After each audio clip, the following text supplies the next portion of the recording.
Swap out your salad for a burger, a juicy burger patty with maybe a little bit of cheese on it. These are 11 food swaps that will make you feel better and improve your body composition. Now, don't get me wrong, none of the foods that I want you to swap out for are bad to begin with. They're not bad foods. They're just foods that if you want a little more out of it, you should probably swap to the alternative. So we'll make it simple. These are simple little things that you can deploy really fast. The first swap that you could make is going to be swapping out oatmeal for buckwheat or kasha. Now, this sounds kind of crazy, like, oh my gosh, here we go, something wild. Kasha is a Russian porridge, but it's really, really, really easy to make. Super easy to make. You're basically, instead of using oats, which may have some higher glycemic and negative impact depending on what you do with them, you're taking buckwheat, which is called a pseudo cereal. It's not even really a grain. It's kind of like quinoa, where it's called a pseudo cereal because it acts like a cereal, but it's not a cereal grain, meaning it's very digestively friendly for people, but also super high in soluble fiber, very low glycemic. It's funny because the Russians have the literal lowest rates and instances of insulin resistance and diabetes and the best glucose tolerance of any country on earth. And this is a staple for them, this porridge.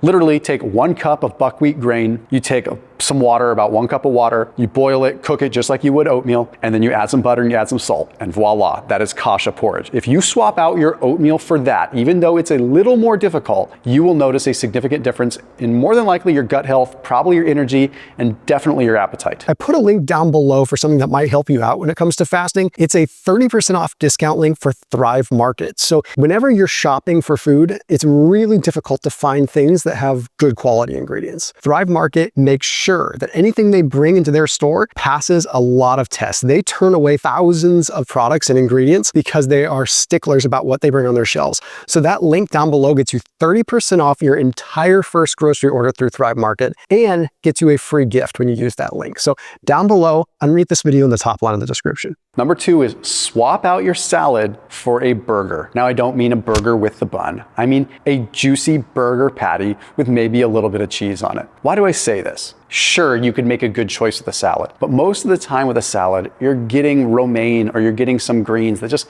don't have that much nutritional value to them. With beef, you're actually getting a good amount of nutritional value. You're getting, I almost call beef nature's multivitamin, but why do I go for ground beef? A, it's easier to digest. It's already chewed up in a way, but also you're getting the collagen, you're getting the gristle. So you're getting collagen components, which are very good from a peptide perspective as far as like muscle collagen and overall just muscle protein synthesis, but also just for the gut in general, collagen is tremendous. I am not a big fan of choice cuts to begin with. Like, it just doesn't make sense. Like, ground beef is the most ideal way to consume beef because it's more realistic from what we would consume overall. Just like all random cuts kind of mashed together, right? Not to say that choice cuts aren't delicious. The other thing is with salads, you're usually getting a bunch of seed oils, and I don't even have a problem with a lot of seed oils, but I do when they're oxidized. The bottom line is you will probably end up with less calories from 2 burger patties and a little bit of cheese than you would from like a Caesar salad. Significantly less calories. The number 3 swap that makes a big difference, and I don't mean to get rid of cheese all the time. I love cheese, especially raw cheese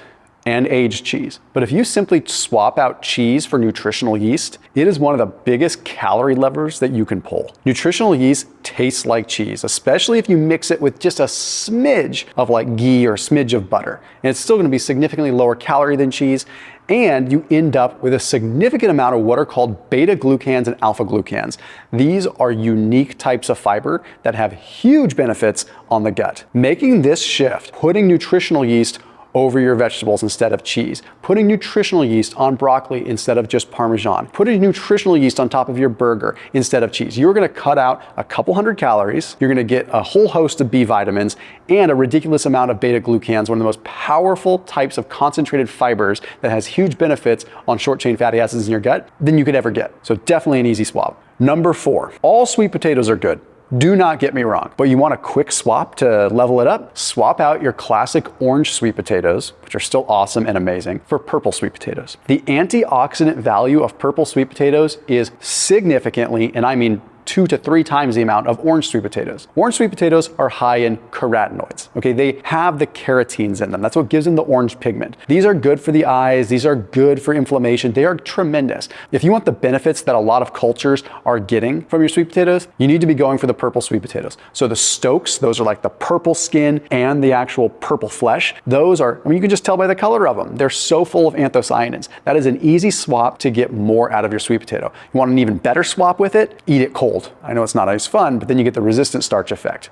Number 5, swap out your steamed vegetables for fermented vegetables.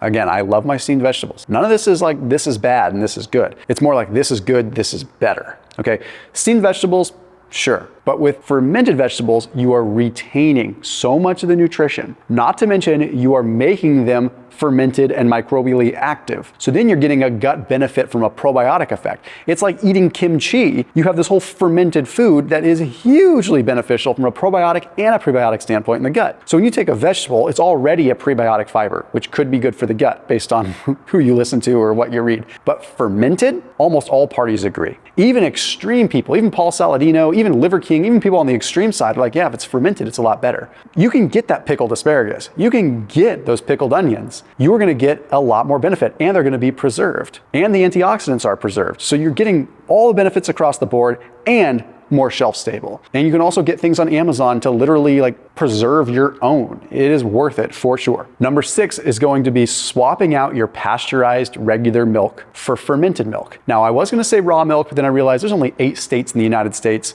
and the rest of Europe, I suppose, that can get raw milk. So that would be pointless. But fermented milk is still real, even if it's been somewhat pasteurized, right? So fermented milk, going to be things like goat milk kefir or regular kefir, yogurt, cottage cheese.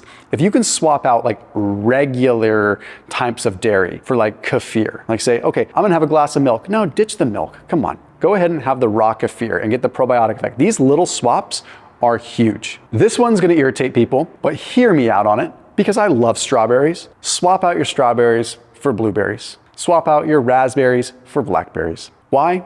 Essentially the antioxidant value of a fruit. You've got strawberries being at a 1400 ORAC score, and you've got blueberries being at a 2500 plus ORAC score. So significantly better free radical reducing capabilities, better antioxidant profile. Same thing, like raspberries down at like a 1000 versus blackberries being up at like a 2300, more than double, just by switching the berry out. So we need to stop thinking about just eating for macronutrients, and we also think about, okay, what is a simple lever that I can pull that is just the same amount of money that gets me more, well, juice for the squeeze. Number 8, swapping out your almonds for macadamia nuts. Almonds, delicious, definitely not bad.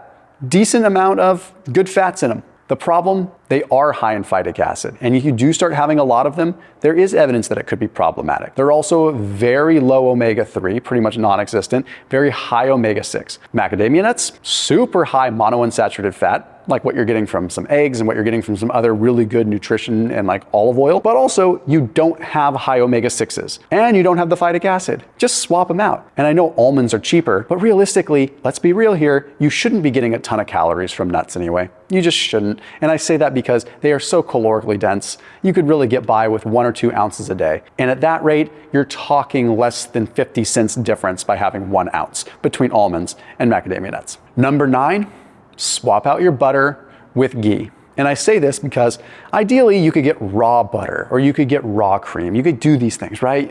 You could get good organic butter. But if you're really going to say, hey, I just need bang for the buck here, you can get non-organic ghee. Getting rid of all the milk solids and you're left with short chain fatty acids that are tremendous for the gut, tremendous for your gut microbiome, short chain fatty acids that are good as signaling devices. What I mean by that is they can actually control your appetite more, and it's stable. It's shelf stable and it will not oxidize. Even though butter doesn't really oxidize, it can go bad.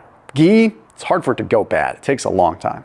Number 10, swap out salami with prosciutto. Salami has other things added into it generally. Not necessarily in the way of nitrites or nitrates, but other preservatives. It's just the nature of salami. Prosciutto or Parma ham is usually just ham and salt. There is a lot of evidence that cured meats that are cured properly, like with just meat and salt, actually develop what are called bioactive peptides, which have beneficial impacts on the gut and beneficial impacts on the body and might even be easier to digest because they essentially begin to ferment. So heck yes, go for the prosciutto. It's definitely not bad. bad, and it's definitely better than salami. So you're making a sandwich?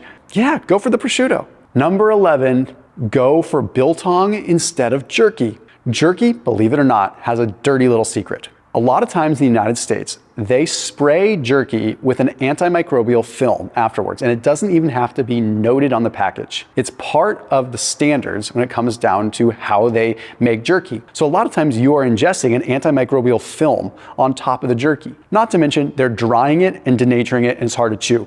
Biltong is air dried, and it's essentially fermenting just like sort of prosciutto is. So not only does it have more bioactive peptides, it's softer, it tastes better, and it's simpler ingredients. As always, keep it locked here on my channel. I'll see you tomorrow.